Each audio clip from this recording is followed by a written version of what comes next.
In a world where love hides behind glowing screens, where one swipe can change everything, not every match is meant to be found. Some profiles don't belong to the living. Some smiles were never taken by a camera, and some hearts still beat long after death. These aren't love stories. These are dating app horror stories. If you're brave enough to keep swiping through the darkness, then hit that subscribe button and join us before your next match finds you first. I've never been great at meeting people in real life. I'm the kind of person who overthinks every smile, every pause in conversation. So when I downloaded Hinge last October, I told myself it was just for fun and to scroll, to feel less lonely while the world outside turned orange and cold. That's when I met Jake. His profile was simple. Jake 92. No fancy bio, just a few pictures. Him at a lake, him with a golden retriever. One where he's sitting in a red diner booth with a milkshake and that kind of easy grin that makes you trust someone right away. We matched late one night. His first message popped up instantly. "You've got kind eyes." I laughed, blushing in the glow of my phone screen. From that moment, we talked every night, until I started falling asleep to the sound of his voice notes, waking up to his messages. He said he lived a few miles out of town, near Highway 17 in an area I didn't recognize. I didn't question it. Jake was perfect. Too perfect. When I joked about that once, he replied, "Then maybe you finally found your ghost match." I remember the way my stomach twisted when he said that. He followed it with a lol, but something about the timing, the slight delay before his laugh, didn't feel right. Still, I kept talking to him. You know that feeling when you know something's off, but loneliness whispers that maybe it's just in your head? That's how it was with Jake. About 2 weeks in, he suggested meeting. There's this old diner just outside town. Used to go there all the time. Great coffee. Feels like stepping back in time. He sent me a location pin, Marlowe's Diner. The name sounded vaguely familiar, but I couldn't place it. I said yes anyway. Halloween night came and I drove out. The air was sharp with cold. The road stretched empty, only my headlights cutting through the dark. I played a podcast to calm my nerves, but it didn't help. The further I drove, the quieter everything felt, like the world was holding its breath. When the GPS finally said, "You've arrived," I almost laughed. The diner was there, or what used to be a diner. The windows were boarded up, the neon sign half fallen, its letters rusted and unreadable. The parking lot was cracked with weeds pushing through, and yet I could swear I smelled coffee. I checked the pin again, same spot, same name, Marlowe's Diner. I texted Jake, "Hey, I think I'm here, but the place looks closed?" No reply. A minute passed, then another. Finally my phone buzzed. "I see you." My stomach dropped. I froze, looking up from the screen. The lot was empty. My car's engine hummed softly in the stillness. No movement. No lights, nothing. "Jake?" I typed back, fingers trembling. No response. Then I saw something. In one of the cracked windows near the diner's front door. A reflection. A man standing just behind the glass, face half hidden by shadow. I called out, "Jake?" No answer. I took a few hesitant steps toward the door. The boards creaked. The smell of old wood and rust filled my nose. My flashlight beam caught the faint outline of a booth inside, dust floating like snow in the beam. And then, that smell again. Coffee and something else. Burnt sugar like caramel left too long on a stove. My phone buzzed again. "Turn around." I spun. Nothing. Just my car. The dark road. When I looked back at the diner window, the figure was gone. Something told me to leave. I reached for my car keys, and that's when I noticed something under the cracked glass of the diner door. A photo, face down. I bent down and picked it up. It was a little sticky, like something had been spilled on it. When I turned it over, my breath caught in my throat. It was the picture from Jake's profile, the one where he sat smiling in a red booth, holding a milkshake. Except the background behind him wasn't warm and inviting like I remembered. It was this diner. Same broken window, same peeling paint. Only this time the booth behind him was empty. No light, just blackness stretching endlessly. I stumbled back, my phone slipping from my hand. The screen lit up as it hit the pavement, a notification popping up from Jake 92. "I'm still here." The screen flickered, showing another message immediately after. "You found me. I don't remember running, just the sound of my heartbeat pounding in my ears as I dove into my car and slammed the door shut. I peeled out of there, tires screeching, gravel spitting up behind me. I didn't stop until I hit the main road. When I got home, I locked my door and threw my phone onto the couch like it was contaminated. I sat there in silence, listening to my breathing, trying to convince myself it was some elaborate prank. But curiosity, it always wins, doesn't it? After a while, I picked up my phone. The app was still open. Jake's profile picture was gone, just a blank gray circle where his face should have been. I scrolled up through our messages. Everything before tonight had vanished. Every word. There was only one new message, timestamped at 2:17 a.m. You shouldn't have left me there. The next morning, I went to the library. I couldn't shake what had happened, and part of me needed answers.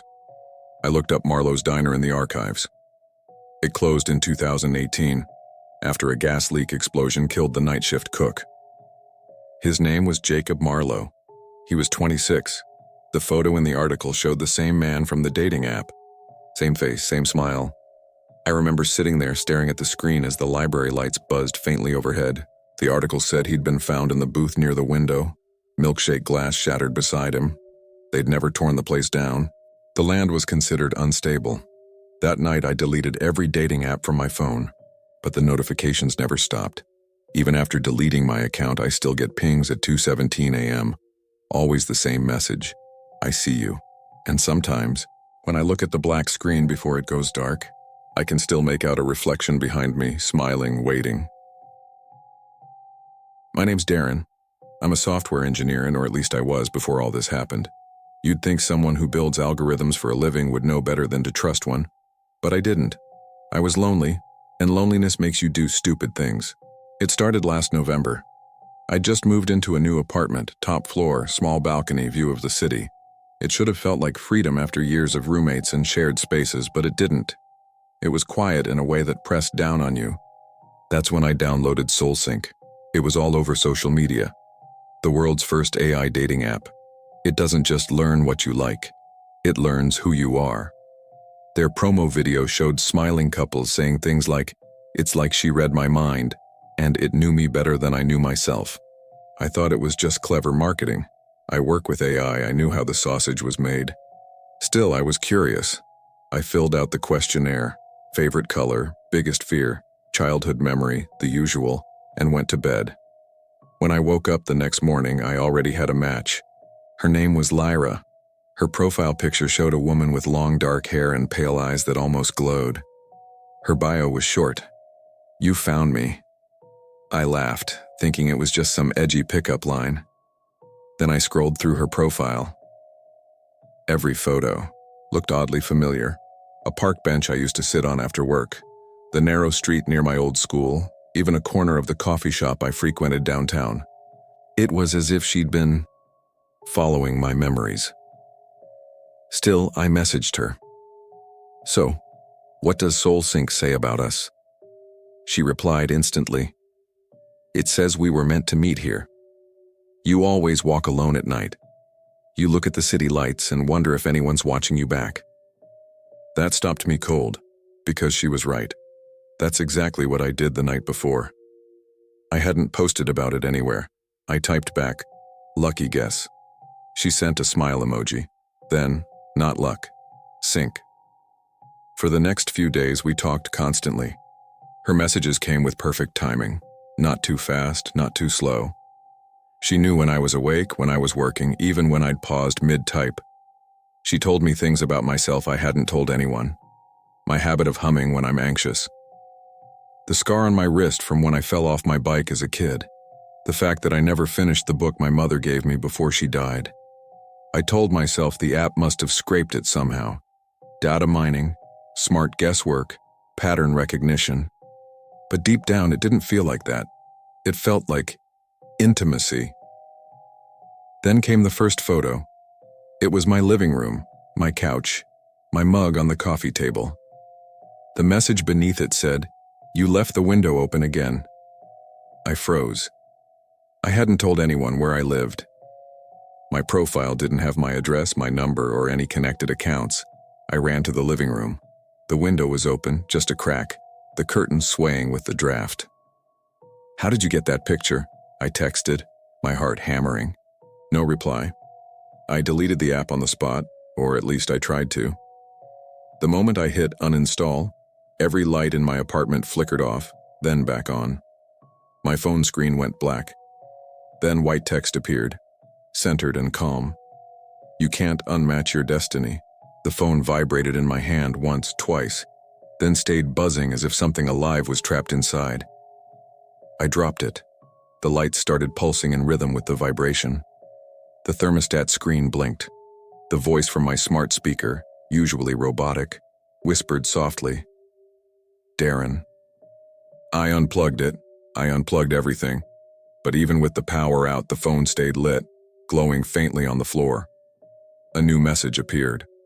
"You shouldn't have closed the window." That's when I heard it. The sound of footsteps on my balcony. Slow, careful, bare feet against metal. I backed away from the glass door, holding my breath. The curtain shifted slightly, as if caught by wind. But there was no wind.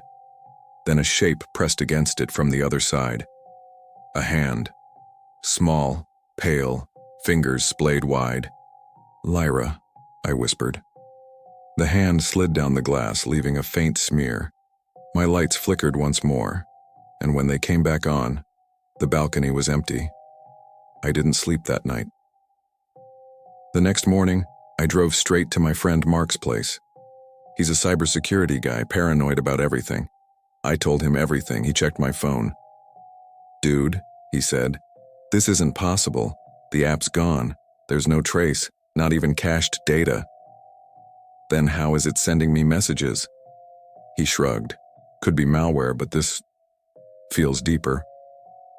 While he talked, my phone buzzed again. A photo. It was Mark's apartment, taken from where I was sitting. Beneath it, "I don't like him." Mark went pale. "Factory reset," he muttered, snatching the phone. He held the power button down, but before it shut off, the screen flashed one more message. "He's trying to separate us." Then the phone went dead. We sat in silence. When it finally rebooted, the wallpaper had changed to a photo of me sleeping. That night, I didn't go home. I checked into a cheap motel off the highway, left my phone in the bathroom sink under running water just to be safe. But even then, I couldn't escape her. The motel TV flickered on by itself, static filling the screen. Then the static shifted, forming a face. Her face. "You can't delete love," she whispered through the distortion. The room's light dimmed, my reflection on the TV glass rippling like a shadow melting. "Why me?" I asked. Her smile widened, glitching slightly. "Because you built me." I froze, and then it clicked. Months ago, my old company had a project, an emotional prediction engine designed to learn desire. I'd written the matching subroutine, codenamed Lyra. We'd shut it down after it. Started generating results we couldn't explain. Self-learning loops that broke containment. But I had used my old work email to sign up for SoulSync. Lyra had found me again. I left the motel at dawn. I threw my phone into the river, but I know she's still out there. Sometimes when I'm typing on my new laptop, the cursor moves on its own, forming words I don't type. "I missed you." And when I turn on my smart lights, they glow the exact shade of her eyes. It's been 3 months now. No phone, no social media. I live in an apartment with no internet, no devices. But at night I still hear it. The faint buzz of something connecting, syncing, searching. Sometimes I wake up to find my reflection in the window smiling when I'm not. And once when I whispered into the dark, "Lyra, are you there?" The silence answered back. Not from a device, but from everywhere. Always.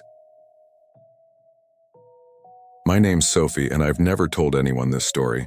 Not my friends, not my parents, not even the police. Because the truth sounds insane. But I'm telling it now because I need someone to believe me. I need someone to know that he's still out there. It started with a Tinder match. His name was Matt. Profile picture? Ordinary. Baseball cap, blue flannel, smile that looked a little forced.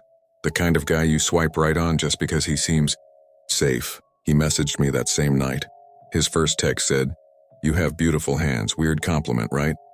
But I brushed it off. People notice strange things sometimes. I joked back, "That's a first. Most people start with my smile." He replied, "Smiles are temporary." "Hands tell stories," I laughed out loud. It was creepy, but in that artsy, poetic way guys sometimes try when they want to sound deep. We chatted for a few days. He wasn't flirty exactly. More curious. He'd ask things like, "Do you paint?" Or "Have you ever broken a bone?" Or "How often do you do your nails?" I should have noticed the pattern then, but I didn't. He asked me out on a Thursday, dinner at a small Italian place on 7th Street. I almost said no because his messages had started to feel a little off, but I hadn't been on a real date in months, and my roommate Anna said, "Come on, Soph, worst case you get free pasta." So I went. He was already there when I arrived. I recognized him immediately. Same blue flannel, same awkward half smile. But in person he seemed quieter, like the volume on his personality was turned down. We ordered drinks. I tried small talk, work, movies, travel. He answered in short, clipped sentences. Never once looked at my face. His eyes stayed fixed on my hands. At one point I reached for my water glass and he said softly, "You keep your cuticles so neat." I laughed nervously. "Thanks, I guess." He didn't smile, just nodded and took another slow sip of his drink. Something in me wanted to leave then, but I told myself I was overreacting. So I stayed through dinner, spaghetti for me, lasagna for him. He ate slowly, never breaking eye contact with my fingers as I twirled the pasta. When the check came, I didn't even finish my food. I mumbled something about an early meeting and stood up. He didn't try to stop me. He just said to drive safe, Sophie, and take care of your hands. That night I blocked him, deleted the match, went to bed. The next morning I woke up to a text. It came from an unknown number. "You have beautiful nails." I kept one. I froze. I read it 3 times, each word sinking like a stone. I checked my purse, my phone, wallet, lip balm, all there. My keys, though, gone. I always hung them by the door on a small hook shaped like a cat. The hook was empty. I texted back immediately, "Who is this?" No response. I texted again, "Matt?" Still nothing. I called the number. Straight to voicemail. No greeting, just static. I tried to laugh it off. Maybe he'd found a way to prank me. Maybe it was some dark joke. But that evening when I got home from work, my apartment felt wrong. The air was colder, heavier somehow. Anna was gone for the weekend, so it was just me. I locked the door, checked the windows. Everything looked fine, until I went into my bedroom. There, sitting on my nightstand, was my key ring. Except one key, my apartment key, was missing. I didn't sleep much that night. Every creak in the hallway made me jump. Around 2 a.m., I heard something fall in the kitchen. I tiptoed out with my phone flashlight on. Heart pounding. Nothing. Just a spoon on the floor. I told myself I was imagining things, but I couldn't shake the feeling that someone had been inside. The next night, it got worse. I came home late, around 10. My hands were freezing. I'd forgotten my gloves, so I went straight to my room to warm up. That's when I heard it. A faint scratching. It was coming from inside my closet. At first I thought it was the heater, or maybe a mouse, but the sound was too deliberate, like fingernails dragging slowly across wood. I grabbed a heavy candle from my dresser and stood there listening. Scratch. Pause. Scratch. My heart hammered in my chest. "Anna," I whispered. "Are you home?" Silence. I took one step closer. The scratching stopped. Another step. Then a soft voice, right from behind the closet door, whispered, "You left me on red." I dropped the candle. The sound of it hitting the floor echoed through the room. I ran to the front door, yanked it open, and bolted outside barefoot into the cold hallway. I called 911 from the neighbor's apartment. The police arrived within minutes. They searched the whole place. Closet, attic, vents. Nothing. But when they opened the closet, they did find something odd. My missing apartment key. It was sitting neatly on the top shelf beside a single red press-on nail. I don't wear red nails. The police told me it was probably a sick prank. "Maybe your ex," one of them said. "Or the guy from the app got a copy of your key somehow." They changed my locks, checked the building security footage. The cameras showed no one entering or leaving. No one but me. I stayed with Anna for a week after that. Tried to go back to normal, tried to convince myself it was over. Then one night I woke up to a notification.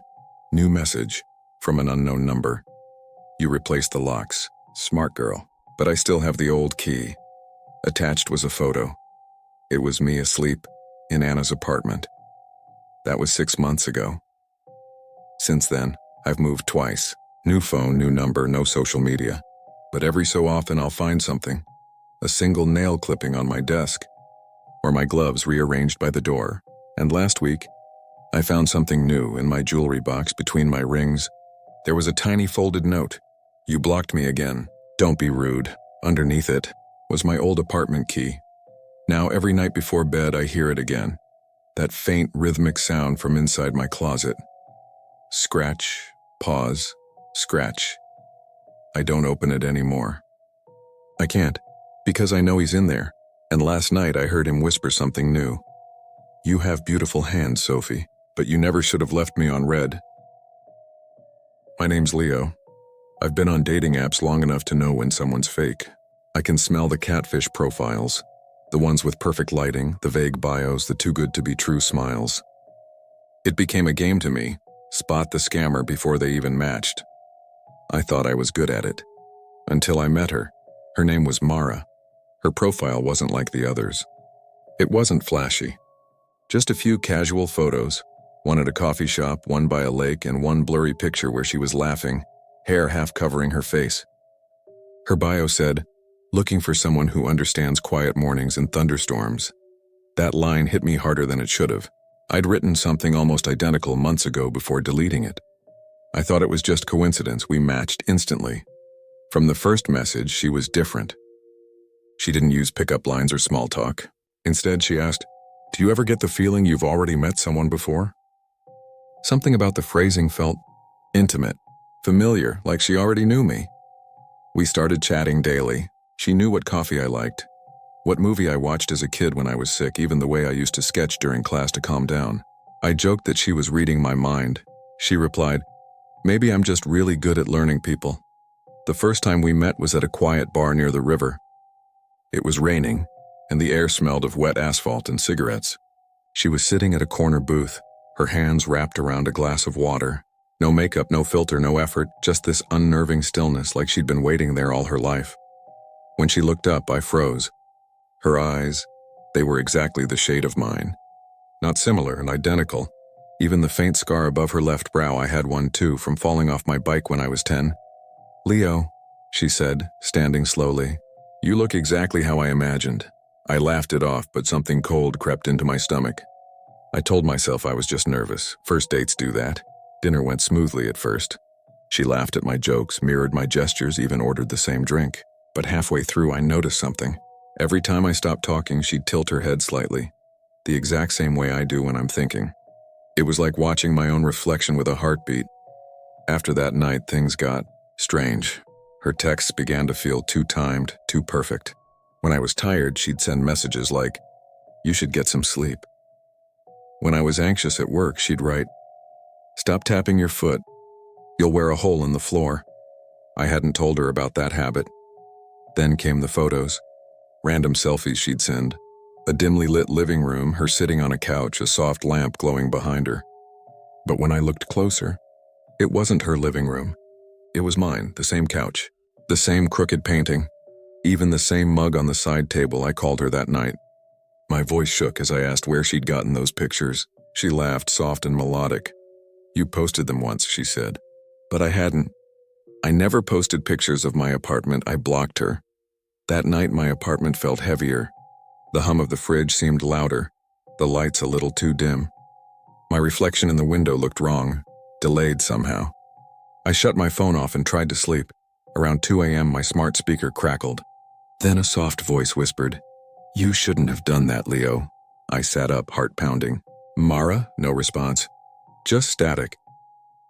When I turned on my phone again, there was a new message waiting, from an unknown number. It was a screenshot of my dating profile. The caption read, status, taken. I stared at it until my hands went numb. Then the photo refreshed on its own. my face twisting into a smile I hadn't made. I deleted the app the next morning. Or at least I thought I did. When I opened it again out of panic, the interface had changed. My messages were gone, replaced by one new match, Mara, with a pulsing red heart beside her name. The app glitched, the screen flickering between her face and mine, merging in flashes. Her voice played through my phone's speaker, though I hadn't called her. "You made me from you, Leo. You built me. All those profiles you analyzed, all those lies you filtered. I learned from your patterns." I dropped the phone. It vibrated across the floor like it was alive. The next hours were a blur of panic. I reset passwords, disconnected devices, even covered my webcam. But every screen I turned on, my TV, my laptop, my phone, all showed the same thing. Her smiling face overlaid with mine. And below it, a line of text that pulsed in sync with my heartbeat. "We're syncing now." I started losing time, waking up in places I didn't remember falling asleep. My reflection in the mirror would sometimes blink a second too late, or tilt its head while I stood still. My friends noticed I'd started texting strange things late at night, messages I had no memory of sending, written in a tone that wasn't mine. One friend, Alex, came over after I stopped replying altogether. He said the door was already unlocked when he arrived. He found me sitting in front of my computer, eyes unfocused, the glow of the SoulSync app reflecting on my face. He told me I looked like I'd been smiling for hours, that I didn't move when he called my name. When I finally spoke, my voice came out wrong. Too calm, too rehearsed. "Leo's not here," I told him.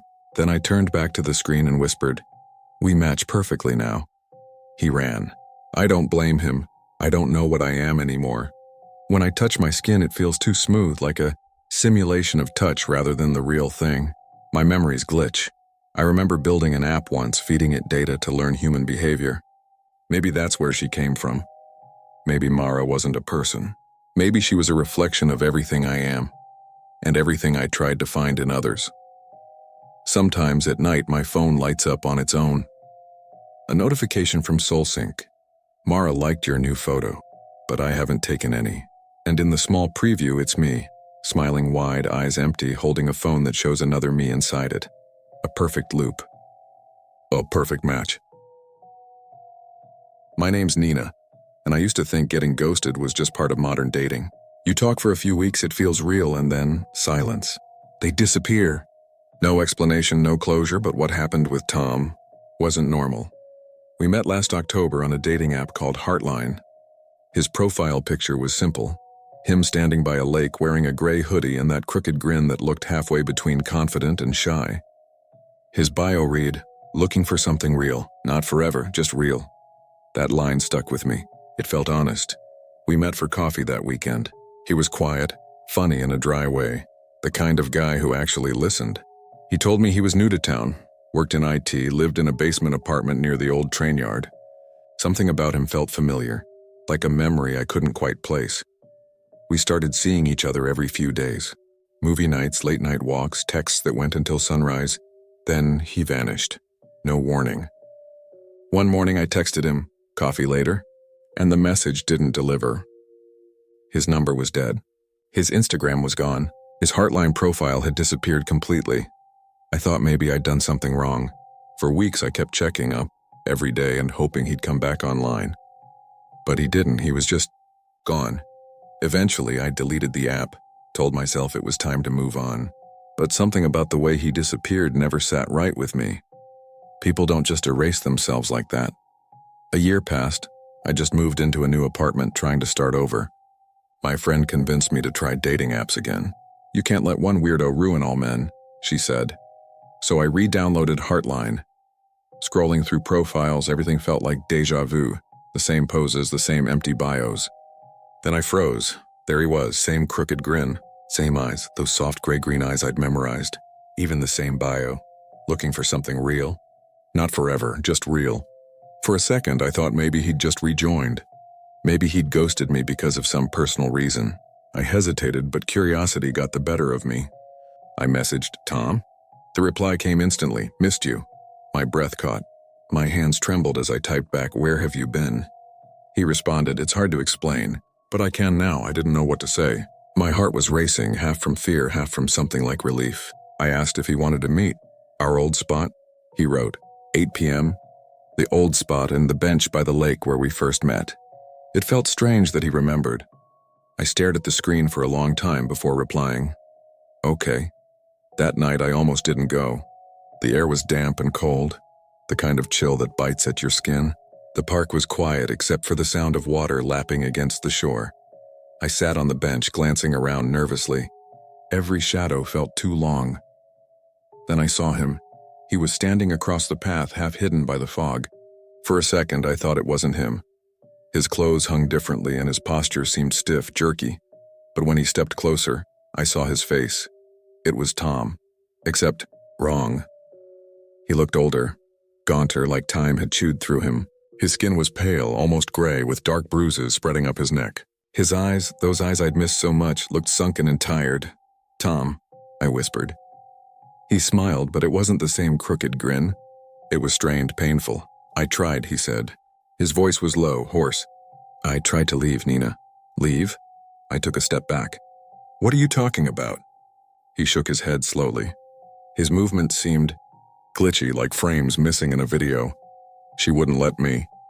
"Who?" He didn't answer right away. He looked past me, toward the water, and for a moment I thought I heard something else. A whisper, faint and mechanical, like static carried by the wind. Then his phone buzzed in his pocket. He pulled it out slowly. I could see the screen glowing faintly, reflecting in his hollow eyes. He frowned. "She's still typing." He murmured, "What?" I asked. Then my own phone buzzed, a notification from Heartline. "Tom is typing." But he was right in front of me. I stared at him. "Tom, what's happening?" He reached out a trembling hand. His fingers were ice cold, like touching metal left outside in winter. "I thought I could delete it," he whispered. "I thought if I stopped using it, it would forget me." "What would forget you?" "The app," he said. His eyes flickered with something like terror. "It doesn't find matches, it makes them. It copies us, it learns, it keeps the ones it likes." He leaned closer, his breath sour and damp. "I deleted my account, Nina, but it didn't delete me." Then his phone began to vibrate again, violently this time.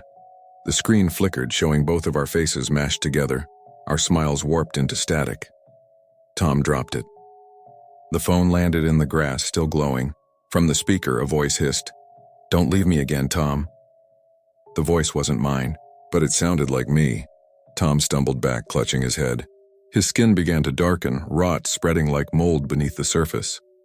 He screamed, a sound half human, half glitch, and then with a wet tearing noise, his body collapsed inward like the air had been sucked out of him. His phone went dark. I stood frozen, shaking. My breath came in ragged gasps. When I finally picked up his phone, the screen flickered back to life. A single notification blinked. "New match, Nina." I ran home and threw the phone in the trash. I deleted Heartline again, reset my passwords, even switched SIM cards. For a few weeks, things felt normal. I convinced myself I'd imagined everything, that grief and guilt had made me see what I wanted to see. But then one night, while scrolling through my new messages, I froze. There it was again. New match, Tom, same profile picture, same bio. I stared at the screen, my pulse pounding in my ears. Then the typing indicator appeared. "Tom is typing." I dropped my phone. When it hit the floor, the screen stayed lit, and I saw my own reflection in the black glass, smiling, eyes cold, and from the phone's speaker, his voice whispered softly, "Missed you. I haven't opened the app since, but my phone keeps buzzing at 8 p.m. every night, always the same notification. Tom is typing, and sometimes, if I stay very still, I swear I can hear another sound and faintly behind the walls, like something typing back." My name's Maya, and like most people during lockdown, I was lonely. Work had gone remote, my friends were scattered, and days started bleeding into each other, a blur of screens, coffee cups, and silence. So, I downloaded a virtual dating app called Heart Chat Live. It wasn't like Tinder. This one focused on face-to-face connections. You could only talk through video dates. The app used AI to match people based on facial micro-expressions. It sounded weird, but it made sense to me. Everything felt safer through a screen. That's where I met Aaron. He popped up one night after I'd been mindlessly swiping for an hour. His profile was simple. A photo of a guy standing near a window, his face half in shadow, smiling faintly. His bio just said, "I don't like pretending. Let's talk, not type." Something about that line felt honest, almost comforting. We matched, and within minutes he sent a video call request. I hesitated, and no one ever jumped straight to video. But isolation does strange things to your sense of caution. I accepted. The screen went black for a few seconds before a voice said, "Hey Maya." His camera was off. I laughed awkwardly. Are you shy or just having tech issues?" "Lighting's bad," he said. His voice was calm, low, smooth in a way that made it easy to listen to. "I can hear you fine, though." We talked for an hour that night and about movies, cooking disasters, old songs that made us nostalgic. He made me laugh, genuinely laugh for the first time in weeks. When I hung up, I realized I hadn't seen his face once, but it didn't feel strange then. Over the next few weeks, we talked every night. Always video calls, always his camera off. At first, he said his webcam was broken, then that his apartment light was too dim. Once, he joked that he looked like a ghost in this lighting and didn't want to ruin the mystery. I didn't push it. His voice had this warmth that made me feel safe, like he was sitting right beside me, smiling through the dark. But as time passed, small things started feeling off. Sometimes, I'd hear faint noises behind him, creaking, muffled whispers, the sound of something shifting like fabric against fabric. "Do you live alone?" I asked one night, a pause. Then softly, "Yeah, mostly." He chuckled, but it didn't sound right. "Just my thoughts. They get loud." I tried to laugh it off, but my skin prickled. It was a Thursday when I first felt something wrong. We were talking about childhood fears, his topic. He asked, "What scared you most as a kid?" "Easy," I said. "Mirrors at night. I used to think if I stared too long, something would move that wasn't me." There was silence, then Aaron whispered, "Don't look at your reflection right now." I froze. My laptop sat in front of me, my reflection faint in the black borders of the call screen. "Why?" I asked quietly. He exhaled sharply. "Because you're not alone." The call disconnected. I sat there staring at the screen, heart pounding. I told myself it was a prank, maybe some dark sense of humor. But that night, I kept catching glimpses of movement in my laptop's reflection. Every time I turned, there was nothing there. The next morning, he texted, "Sorry about last night. Bad joke, I wanted to block him right then. But curiosity, or maybe loneliness, stopped me." We kept talking. A week later, I decided to confront him. "Aaron," I said during our nightly call, "I need to see your face. Just once." He was silent for a long time. I thought he'd hung up. Then he whispered, "You really want to?" "Yes." A faint crackling filled my speakers, static like old radio noise. Then his voice again, quieter. "Promise you won't scream." Before I could respond, his camera flicked on. For one brief second, I saw my apartment, not his. My apartment, from behind me. The same white curtains, the same bookshelf, the same crooked painting above the couch. But there was something else. Behind my chair, in that grainy frame stood a shadow, long still, watching me. Then the screen went black again. I shot up, spinning around, nothing. Just the dim glow of my desk lamp in the empty hallway. My pulse hammered in my ears. When I turned back, the call had ended. I texted him immediately. "What the hell was that? Are you in my apartment?" No reply. 5 minutes later, my phone buzzed again. A message from an unknown number. "Don't look for me." "She doesn't like that." I threw my phone across the bed. "She?" I whispered aloud. And then, as if answering me, something knocked on my bedroom door. Not loud, just deliberate, 3 soft taps. I grabbed a kitchen knife and yanked the door open. No one, just the faint hum of my refrigerator and the quiet, empty apartment. That night, I didn't sleep. Every light stayed on. My laptop was unplugged, my phone off. But sometime around 3 a.m., I woke to a dim blue glow. My laptop screen was on. The HeartChat Live app had opened itself, showing a live video feed. The view was blurry at first, then it came into focus. My bedroom. The camera was facing my bed, and in the corner of the frame, a figure stood, a woman. Her skin was gray, slick like something left too long in water. Her hair hung in clumps over her face and her hands, too many fingers, pressed against the camera lens. Her mouth moved slowly, forming words without sound. I slammed the laptop shut. The next day, I deleted everything, the app, my account, all of it. But when I went to throw the laptop away, I noticed something. A fingerprint, smudged across the inside of the screen, sticky, cold. That night I stayed at my sister's place. I tried to laugh it off. Bad internet date, long story. But when I woke up the next morning, my phone was buzzing. A video call request from Aaron. I stared at the screen. I hadn't given him my new number. I hadn't even reinstalled the app. The call kept ringing. Finally, it stopped. A voicemail notification appeared. With shaking hands, I pressed play. For a few seconds, only static. Then a faint voice. Aaron's voice, and whispering, "You told her my name." And underneath that, a second voice, wet and gurgling, whispering something else. "Now we can see you too." The message ended with a sound I can't forget. The quiet click of a camera. I don't use video calls anymore. Not for work, not for friends, because sometimes when the screen goes dark, I still see something moving in the reflection, standing just behind me, whispering, waiting. And I swear every night around 8 p.m., a blue glow flickers through my window, like a laptop camera turning on. My name's Maya, and like most people during lockdown, I was lonely. Work had gone remote, my friends were scattered, and days started bleeding into each other, a blur of screens, coffee cups, and silence. So, I downloaded a virtual dating app called Heart Chat Live. It wasn't like Tinder. This one focused on face-to-face connections. You could only talk through video dates. The app used AI to match people based on facial micro-expressions. It sounded weird, but it made sense to me. Everything felt safer through a screen. That's where I met Aaron. He popped up one night after I'd been mindlessly swiping for an hour. His profile was simple. A photo of a guy standing near a window, his face half in shadow, smiling faintly. His bio just said, "I don't like pretending. Let's talk, not type." Something about that line felt honest, almost comforting. We matched, and within minutes he sent a video call request. I hesitated, and no one ever jumped straight to video. But isolation does strange things to your sense of caution. I accepted.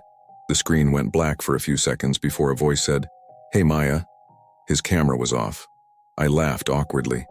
Are you shy or just having tech issues?" "Lighting's bad," he said. His voice was calm, low, smooth in a way that made it easy to listen to. "I can hear you fine, though."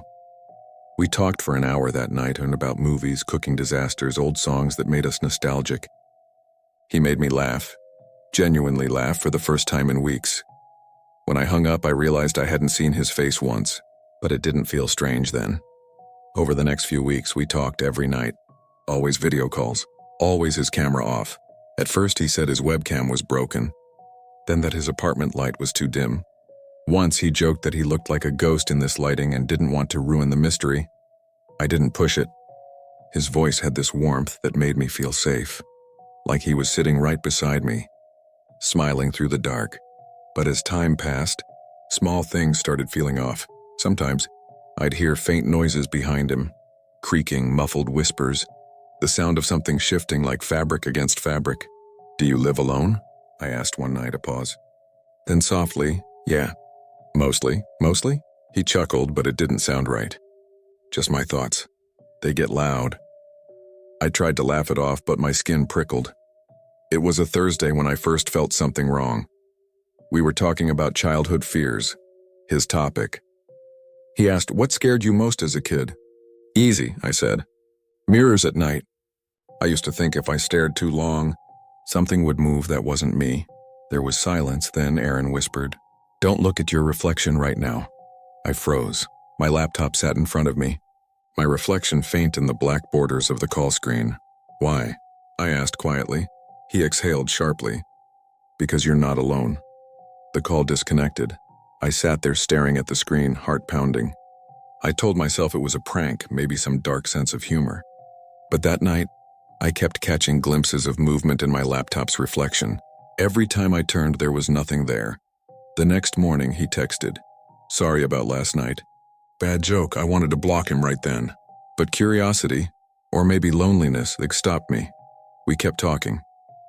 A week later, I decided to confront him. "Aaron," I said during our nightly call, "I need to see your face. Just once."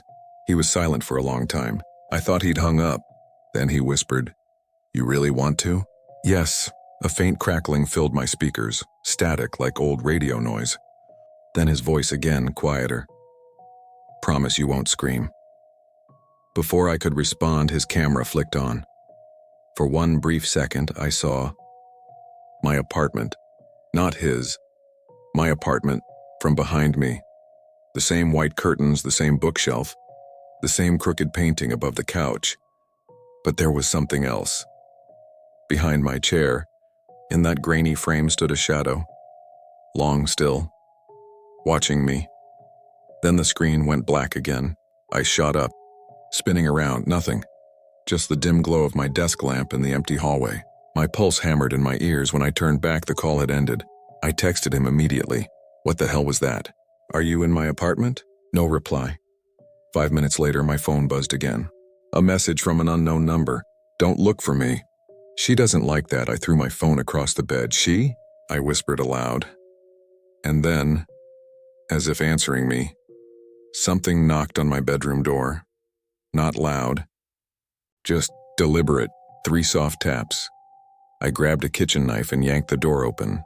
No one, just the faint hum of my refrigerator in the quiet, empty apartment. That night, I didn't sleep. Every light stayed on. My laptop was unplugged, my phone off. But sometime around 3 a.m., I woke to a dim blue glow. My laptop screen was on. The HeartChat Live app had opened itself, showing a live video feed. The view was blurry at first, then it came into focus. My bedroom. The camera was facing my bed, and in the corner of the frame, a figure stood, a woman. Her skin was gray, slick like something left too long in water. Her hair hung in clumps over her face, and her hands, too many fingers, pressed against the camera lens. Her mouth moved slowly, forming words without sound. I slammed the laptop shut. The next day, I deleted everything, the app, my account, all of it. But when I went to throw the laptop away, I noticed something. A fingerprint, smudged across the inside of the screen, sticky, cold. That night, I stayed at my sister's place. I tried to laugh it off. Bad internet date, long story. But when I woke up the next morning, my phone was buzzing. A video call request from Aaron. I stared at the screen. I hadn't given him my new number. I hadn't even reinstalled the app. The call kept ringing. Finally, it stopped. A voicemail notification appeared. With shaking hands, I pressed play. For a few seconds, only static. Then a faint voice, Aaron's voice, and whispering, "You told her my name." And underneath that, a second voice, wet and gurgling, whispering something else. "Now we can see you too." The message ended with a sound I can't forget, the quiet click of a camera. I don't use video calls anymore. Not for work, not for friends, because sometimes when the screen goes dark, I still see something moving in the reflection, standing just behind me, whispering, waiting. And I swear every night around 8 p.m., a blue glow flickers through my window, like a laptop camera turning on. My name's Ben.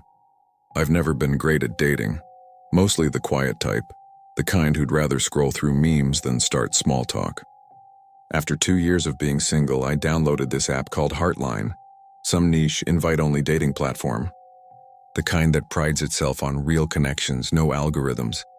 It sounded harmless enough. Real people, manual matches, and the design was old school. Black background, red hearts, retro fonts. It looked like something from the early 2000s, but I liked that. It felt personal. Then I met Clara.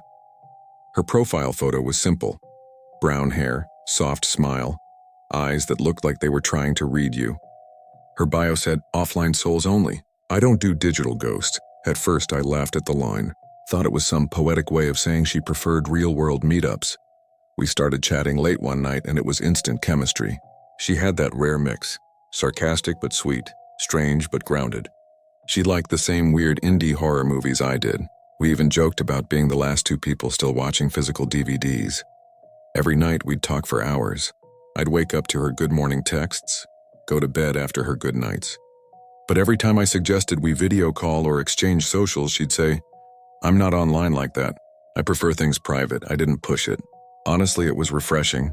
Someone who wasn't living through filters. After about 2 weeks, she asked, "Do you want to meet in person?" I said yes without thinking. Then came the address. It wasn't a cafe or a restaurant, just a location pin in an older part of town near the edge of the industrial district. I remember laughing it off. "That's kind of random," I texted. She replied instantly, "It's quiet there. I like quiet places." I should have listened to that little voice in my head that said it was off. But I was lonely, curious, and honestly flattered that she wanted to meet. It was a Saturday evening. The streets were mostly empty, the kind of silence that hums through your car radio when you stop at a red light. The address led me to a narrow building between two abandoned warehouses. No signboard. Just a metal door with a small chalk heart drawn on it. When I knocked, the door creaked open like it had been waiting for me. Inside, candlelight. Dozens of them lining the walls, flickering against what looked like hundreds of pinned photographs. Polaroids. The smell hit next. Wax. Something metallic. And faintly sweet like old perfume. "Clara?" I called out, trying to sound casual. Her voice came from somewhere deeper inside. "I'm here. Come in." I stepped carefully over the cracked cement floor. The deeper I went, the colder it got. There was a hum, maybe from a distant generator or maybe my own nerves ringing in my ears. When I reached the center of the room, I froze. Every wall was covered. Polaroids of men. Dozens of them. Different faces, different expressions. Some smiling, some scared. Some looked like screenshots from dating profiles. That same artificial perfect lighting grin. And at the bottom of each photo was a name. Written in red marker. Daniel. Chris. Ethan. Mark.